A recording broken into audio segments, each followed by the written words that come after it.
In this tutorial, I'll show you how to publish a page in Confluence. Start by opening Confluence and navigating to the page you're creating or editing.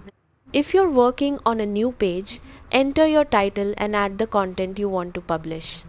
If you're updating an existing page, make the necessary changes in the page editor.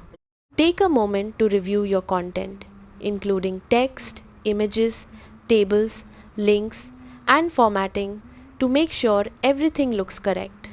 Confluence automatically saves your work as a draft while you're editing, so your changes are protected as you work.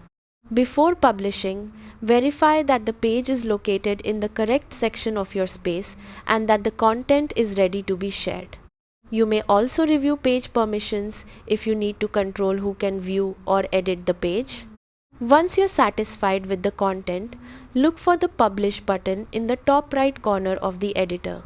Click Publish to make the page live and available to users with the appropriate permissions. If you're editing an existing page, you may see an Update button instead, which publishes the latest version of your changes. After publishing, view the page to confirm that everything appears as expected.